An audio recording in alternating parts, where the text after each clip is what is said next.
was not my favorite episode of Assassination Classroom, I can say this. The first half was pretty damn solid as we finally got into the backstory of Chairman Asano. Not only that, but there were two specific scenes from this week's episode that I just absolutely loved. The first one being a post-credit scene where we get to see Kunadon, the former mascot of the school, who's drowning his sorrows in alcohol after being fired. Something about that is really funny to me. And my other favorite scene was during this flashback sequence with Chairman Asano. The dude can play ball. He did this reverse slam dunk that was freaking awesome. March Madness, baby! So let's get to the brass tacks of this week's episode of Assassination Classroom. I did not like the second half at all, which was basically just Class 3E putting on this ridiculous play for everyone, which involves this married couple, which is extremely strained over this peach, which may or may not have a child inside of it.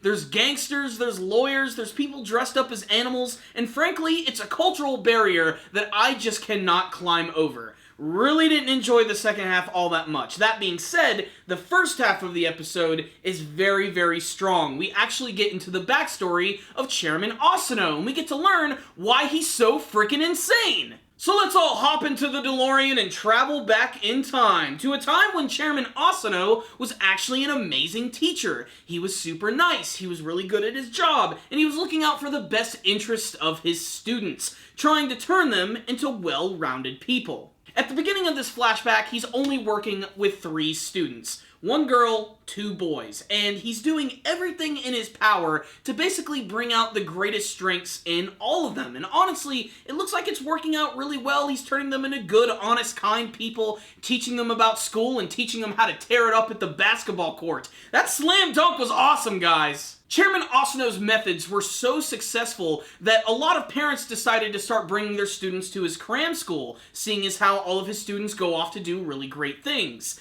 That is unfortunately until one of his former students actually commits suicide. This is the part of the episode where things take a really dark turn, and we get to learn that one of his students basically committed suicide because he was being bullied by everyone, and he was too kind to fight back. And because of that, Asano decided he was going to change his educational method by turning people essentially into soldiers, by getting rid of their fear, their anxieties, and basically turning them into his perfect warrior students. It's really messed up and kind of strange how quickly it actually changed him. You know, the minute he actually went to this funeral and saw one of his former students killed, the next minute, he's immediately just drenched in darkness. The classic Chairman Asano that we know. And that's when he went on to build his perfect school and use Class 3E as a representation of his weakness. He would send all of the weakest students there because that's where they belonged, at least according to him. Then we go back to the present day, the scene where Koro-Sensei is opening books with grenades in them.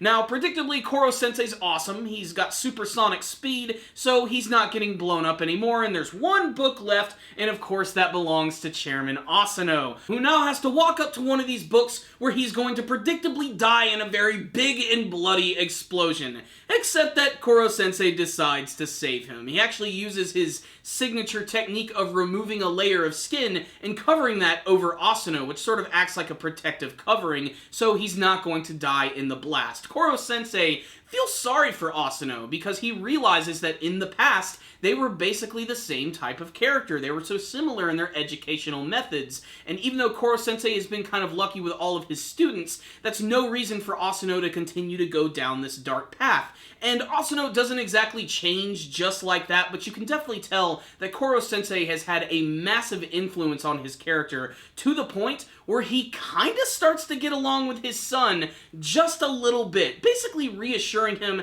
that he's going to try and be a better educator as well as trying to be a better father. It's super schmaltzy and ridiculous, but at the end of the day, Chairman Asano can slam dunk! Boom!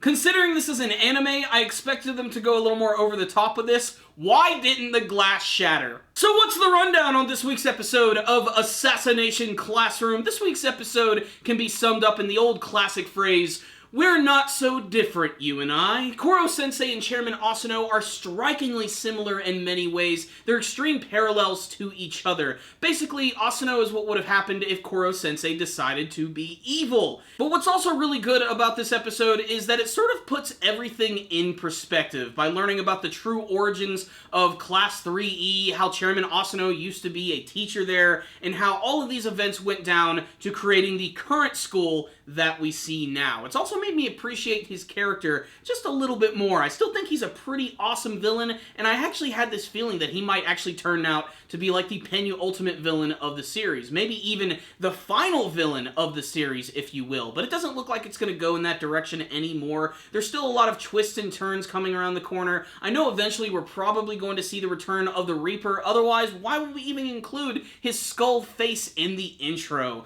We need to see him, as well as the return of some other characters like Shiro, a character we have not seen for quite some time, and I have a feeling he's planning something very big for Koro-Sensei, especially because we're always getting closer and closer to the finale of this series. What I will say is this was a great episode which actually delved into the past of Chairman Asano, basically turning him into a much more human character. Before, he was just a monster. He would stare at you, you'd see creepy bugs and giant freaking centipedes all around him, he would bitch slap his students, and now he's actually kind of a vulnerable human character, and this episode did a great job of portraying that. The second half of the episode, however, I just didn't really care for. I said it earlier, I don't really get the whole play thing. I watched it twice just to try to see what was going on, and frankly, I'm just lost the entire time. What I will say is I did think it was funny that Koro-Sensei wanted to be a part of the play, and they basically ended up turning him into an inanimate object, but it worked in his favor. You know, it was just a really weird, goofy, strange, funny scene. That's really the only way I can put it, and it went really quick. That's the other thing. The first half of the episode really is the one that dominates it here. So the second half is kind of just like a little extra story bonus. So take it or leave it, you know, it's okay. What I will say is the first half of the episode was pretty fantastic, great writing, and expanding on the character of Chairman Asano in a really cool way. And I loved the tenseness of them opening up the books with the grenades, especially when he walked up to do it, and he had no fear when he did it that one time, and boom, Koro-Sensei actually ended up saving him. You knew from that point on that it was going to change the character, and lo and behold,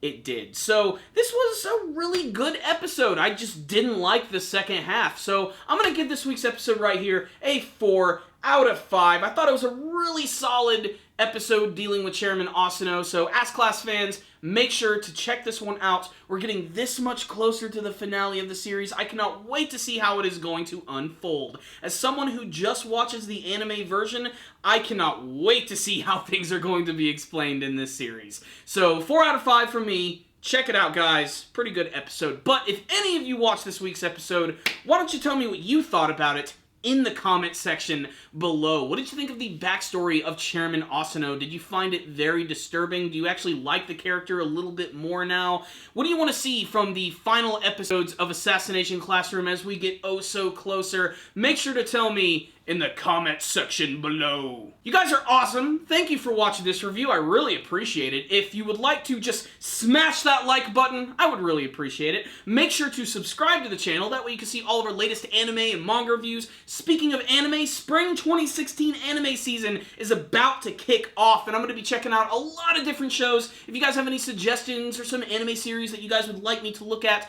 please tell me in the comment section below. You guys can also follow us on social media, all that stuff in the description box below. Thank you guys again for watching, and as always, stay dandy, baby.